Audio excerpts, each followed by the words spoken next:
Reit, so 9b, rhan 2 a 3. Defnyddiwch yr afaliad, cyflymiad i newid mewn cyflymder dros amser, i gyfrifo cyflymiad yr athletwr.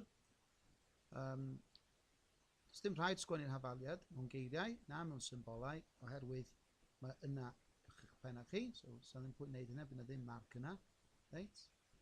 Ond rydyn ni jyst sgwennu cyflymiad. Mae ddech chi'n ysgrifennu yn anodd gwneud hwn. Cyflymiad.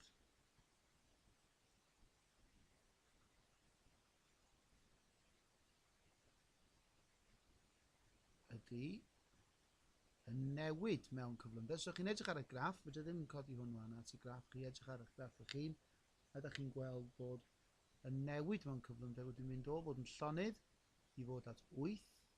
Right? Rhan fwy wedi cael 8. Iawn. Ond yr amser, mae rhan fwy wedi cael hwnna yn anghywir. Right? Oherwydd, ydy, mae'n cyrraedd 8 metr yr eiliad ar ôl 2 eiliad, ond dim ond i bod yn rhedeg am 1.8 eiliad. Right? Oedd o'n llonydd am 5.2 eiliad, felly chi ddim yn cyfru 5.2 eiliad cyntaf, chi'n modd yn cyfru yr amser pan mae o'n symud, achos dyna pryd mae o'n cyflymu. Chi'n gwneud y cyfrifiad yna efo cyfrifiannell, a da chi'n cael yr ateb o 4.4 metr yr eiliad sgwâr. Rwy'n chi'n cael cofiad reit? Uned cyflymiad. A wedyn, tro yma, y gyfrifo'r grym cyd-effaith, o mae eisiau rhoi yr hafaliad yn does. Right? Felly, os chi'n edrych ar y tudalen, ydych chi'n rhoi mewn geiriau, neu mewn symbolau. Dwi'n rhoi mewn geiriau. So, dwi'n rysio, falle yna rhoi mewn symbolau hynny. So, grym cyd-effaith.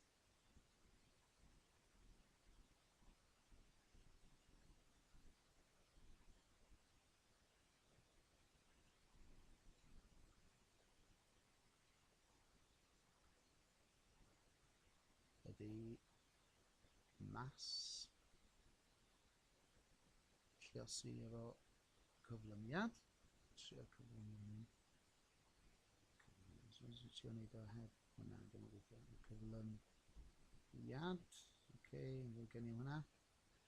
A ddech chi'n jyst yn dod o'r rhifau mewn, sef 94. Dangoswch, jyst, chymod, yn clustach na bydd hwn wrth gwrs. Dangoswch bob cam.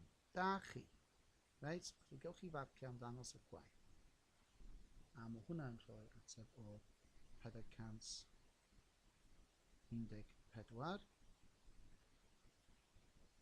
A maen nhw wedi roi'r uned iddo chi beth bynnag. Iawn? Hafaliad ar dudalen 2, di F equals MA. Iawn? Really, right, i fod yn gwbl gywir, dylen ni roed sigma F, achos grym cyd-effaith pob amser sy'n achosi cyflymiad. Iawn, a dyna diwedd fy rhan 2 a 3.